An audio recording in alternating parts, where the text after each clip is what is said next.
என்னப்பா அது இப்படி பண்ணி புட்டீங்க? நம்ம தலைவனி தலைவியும் போலீஸ் ஸ்டேஷனுக்கு போகிறேன்ட்டு நேற்று போனாங்க. அப்படியேவா சோழியை முடிக்கிறது? ஏங்க வர வேணாமா? இன்றைக்கி ஃபுல்லாக ஓடவும் முடியாது ஒளியவும் முடியாதுன்னு நம்ம கண்ணில் இருந்து அப்படிங்கிற மாதிரி நானும் ஒவ்வொரு இடமா தொலாவி தொலாவி பார்க்குறேன்.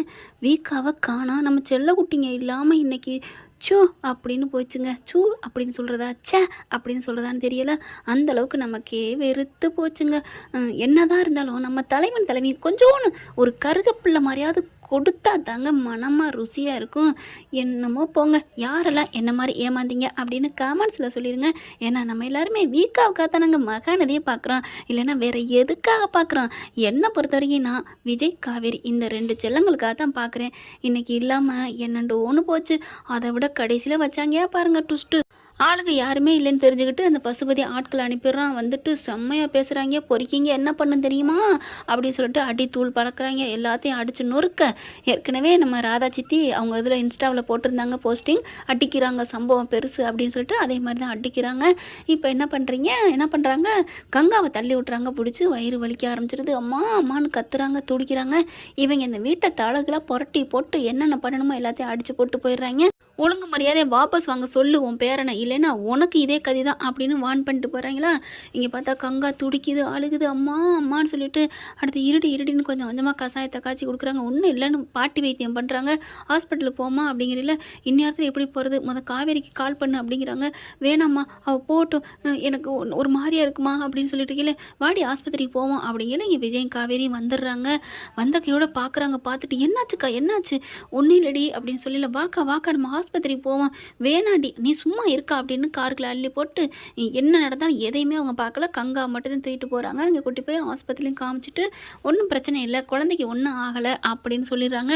இப்படி சொன்னா தானங்க நமக்கும் சந்தோஷம். அடுத்து பார்த்தா வீட்டுக்கு டிஸ்சார்ஜ் ஆகி வந்துடுறாங்க. வந்ததுக்கப்புறம் இங்கே பார்த்தா எல்லாமே உடஞ்சி நெருங்கி போய் கிடக்கு. என்னமே பண்ண முடியாதுங்க. இவங்க விஜய் வர்றதுக்குள்ள எல்லாத்தையும் எடுத்து வைக்கலாம்னு தாத்தா நினைக்கிறாங்க. பாட்டி என்ன பண்ணுறாங்க, சித்தியும் பாட்டியும் சும்மா இருங்க, அவனு தெரிஞ்சுக்கட்டும் என்னென்ன பண்ணி வச்சுருக்காங்க.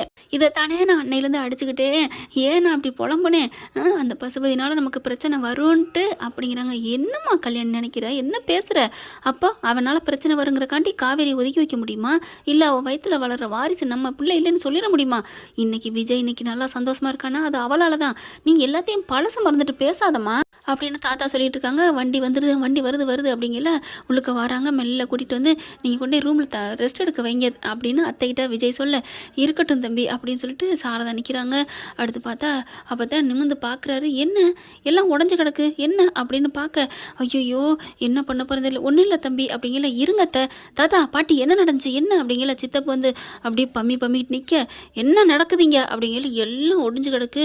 அப்போ தான் சொல்கிறாங்க, நான் சொல்கிறேன்ப்பா அப்படின்னு சொல்லிட்டு எல்லாத்தையும் சொல்லி முடிச்சிடுறாங்க. பாட்டி இந்த மாதிரி பாரு, நான் இதான் அன்னைக்கே சொன்னனே, அந்த பசுபதி ஆட்கள் வந்து 50 பேர் இந்த மாதிரி பண்ணிட்டு போயிட்டாங்க, அவங்க தான் கங்காவையும் தள்ளிட்டு போயிட்டாங்க அப்படின்னு சொல்ல அப்படியே நரம்பு பொட்டாச்சு ஏறுது, கை நரம்பு இப்படி துருண்டு அப்படி பண்ணிட்டு போயிட்டாங்களா, என்னையுமே இப்படி பண்ணிட்டாங்களா, போனா போது இந்த கொசு ஏன் அடிக்கணும்னு நினச்சேன், ஓ இப்படி பண்ணிட்டாங்களா, நான் அவனை விட மாட்டேன் டே கொசு அப்படின்னு சொல்லிட்டு டக்குன்னு என்ன பண்ணுறாங்க, வேகமாக கிளம்புறாரு. ஏங்க நில்லுங்க, இரு காவேரி பேசாமல் இரு, உனக்கு ஒன்றும் தெரியாது நீ பேசாமல் இரு அப்படிங்கல. ஏங்க என் பிரச்சனைக்காக நீங்கள் என்ன காவேரி பேசுகிற, வாயை மூடு அப்படிங்கிறாரு. அப்படியே ஆடி போகிறாங்க. எப்படா குழந்த மாதிரி மடியில் விழுந்து தவழ்ந்து கிடக்கிறான், சினிங்கிக்கிட்டு கிடக்கிறான். இப்போ அப்படியே கோபுரமாக ஒசந்து பயங்கரமாக கோவத்தை கக்குறானே அப்படின்னு காவேரிக்கு ஒரு மாதிரியே மிரண்டு போகிறாங்க. அப்படியே கோவத்தோட சாரி காவேரி அப்படின்னு சொல்லிட்டு, உன் மேலே கோவத்தில் நான் இதை கத்தலை காவேரி, இந்த அடிக்கடி சொல்கிறீங்க பார்த்தியா ஏன் பிரச்சனை, எனக்கா நீ ஏன் ஓன் பிரச்சனை அப்படின்னு சொல்லிட்டு, என்ன காவேரி நீ லூஸா, எனக்கு ஏதாவது ஒரு பிரச்சனைனா நீ வயிற்றுல பிள்ளை இருக்கிறத கூட பார்க்க மாட்டா காவேரி, நீ சும்மா இருப்பியா அப்படின்னு கோவமாக விரலை பிடிச்சி கத்துறாரு. நீட்டிக்கிட்டு இருக்க மாட்டேங்க. அப்புறம் உனக்கே இவ்வளோ இருக்கல எனக்கு இருக்காதா, உன்னை விட நான் அதிகமாக உன்னை லவ் பண்ணுறேன் காவேரி, ஒன்று புரிஞ்சுக்கோ, ஒன்றை நீ எவ்வளோ லவ் பண்ணுறியோ ஆனால் அதை விட நான் உன் மேலே உசுராக இருக்கேன். அப்படி இருக்கல உன் பிரச்சனை என் பிரச்சனை தான், நீ வீட்டில் இருக்கவங்க யாருக்காகவும் பயப்படாத.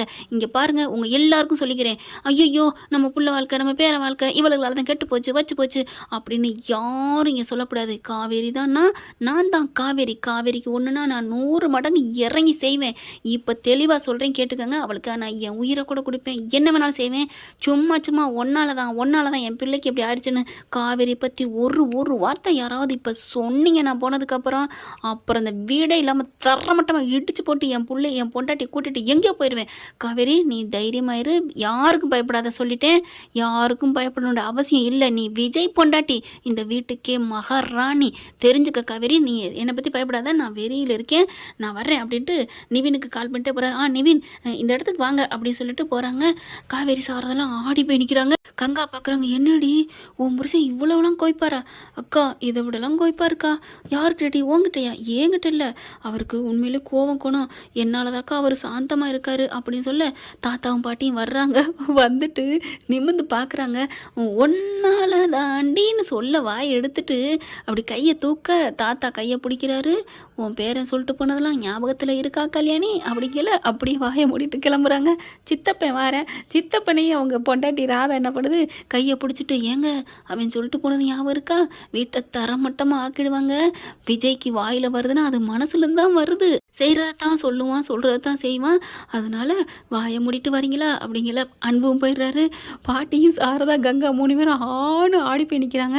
காவேரி இருந்துட்டு, அம்மா விடுமா, அதெல்லாம் பயப்படாத. ஏண்டி உனக்கு பயமே இல்லையா? நான் ஏன் பயப்படணும்னு சொல்லிட்டு போனில்ல, சொல்லிட்டு போனதை கேட்டில்ல, என்ன சொல்லிட்டு போனார்? நம்ம மகாராணி, எனக்காக என்ன வேணா செய்வார், நீ ஏமா பயப்பட? விடுமா, விடு விடு அப்படிங்கிற. நிவின் தான் கூட போகிறார்ல, அப்புறம் என்ன அப்படின்னு சொல்கிறாங்க. நிவின் விஜயும் செம்ம காண்டாரா எங்கே இருக்கான்னு அவனுக்கு 7-8 வீடு இருக்கு இல்லையா, ஒவ்வொரு வீடாக போகிறாங்க.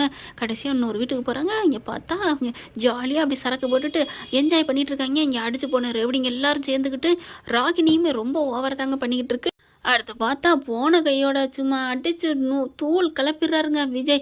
நிவின்னு சும்மா சொல்லக்கூடாதுங்க, எல்லாத்தையும் அடிக்க அப்படியே சாமான்சட்டை எப்படி இங்கே ஒடிச்சு நொறுக்குறாங்களா அதே மாதிரி பசுபதி வீட்டிலே அடிச்சு நொறுக்கிறாங்க. டேய் விடுங்கடா விடுங்கடா, பொண்டாட்டி வந்து எல்லாரும் அப்படியே தவிக்கிறாங்க துடிக்கிறாங்க.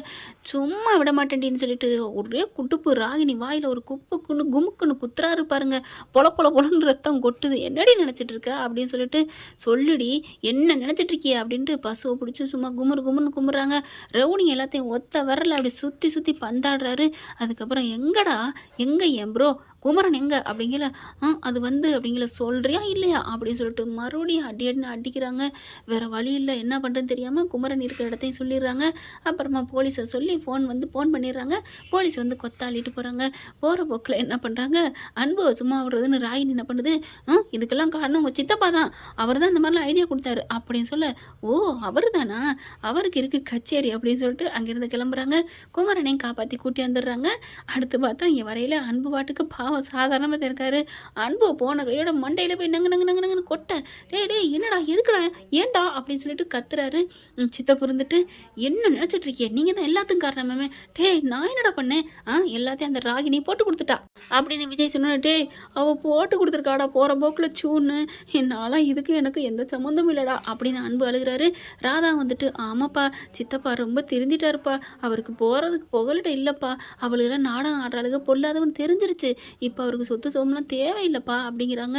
அடுத்து செம்ம காண்டாகிறாங்க. அடுத்து காவேரி எல்லாருமே வந்துடுறாங்களா. இந்த மாதிரி நடந்ததெல்லாம் சொல்கிறாங்க. எல்லாத்தையும் பிடிச்சி போலீஸில் பிடிச்சி ஒப்படைச்சாச்சு அப்படின்னு சொல்லிட்டு கங்காவும் குமரனும் 2 பேரும் ஒன்று சேர்ந்து கட்டிக்கிறாங்க. என்ன ஃப்ரெண்ட் இப்படி பண்ணால் சூப்பராக தானே இருக்கும். காவேரி ஓடி வந்து தலைவனை கட்டி பிடிச்சிக்கிறாங்க. என் புருஷன் தான் எனக்கு மட்டும்தான், ஐயோ வேற யாருக்கு அப்படின்னு சொல்ல, வேற யாருக்குமே இல்லை எனக்கு மட்டும்தான். நோ காவேரி, இன்னொரு ஆளுக்கு இருக்குது. இன்னொரு ஆளா யாரு அப்படிங்கல, யாருங்கிற இருக்க இடத்த காமிக்கட்டுமா இல்லை முத்தம் கொடுத்து காமிக்கட்டுமா? என்னது முத்தம் கொடுத்தா? ஆமாம் அப்படின்னு டக்குன்னு குடிஞ்சு காவேரி வயிற்றுலேயே முத்தம் கொடுக்குறாரு. அவங்க அப்படியே வைக்கப்படுறாங்க. என்ன ஃப்ரெண்ட் இப்படி பண்ணால் நல்லா தானே இருக்கும். பார்க்கலாம் என்ன நடக்க போகுதுன்னு. தேங்க்யூ. இந்த வீடியோ உங்களுக்கு பிடிச்சிருந்தா தயவு செய்து லைக் பண்ணுங்க. இன்னும் அப்டேட்ஸ்க்காக சேனலை சப்ஸ்கிரைப் பண்ண மறக்காதீங்க. நம்ம கிட்ட இருக்க எல்லா சேனல்ஸோட லேட்டஸ்ட் வீடியோ அப்டேட்ஸ்க்காக மேல ரைட் சைட்ல காட்டுற லிங்கை கிளிக் பண்ணி வாட்ஸ்அப் குரூப்ல ஜாயின் பண்ணுங்க. உங்களிடம் விடைபெறுவது நான் உங்கள் மெஹர்.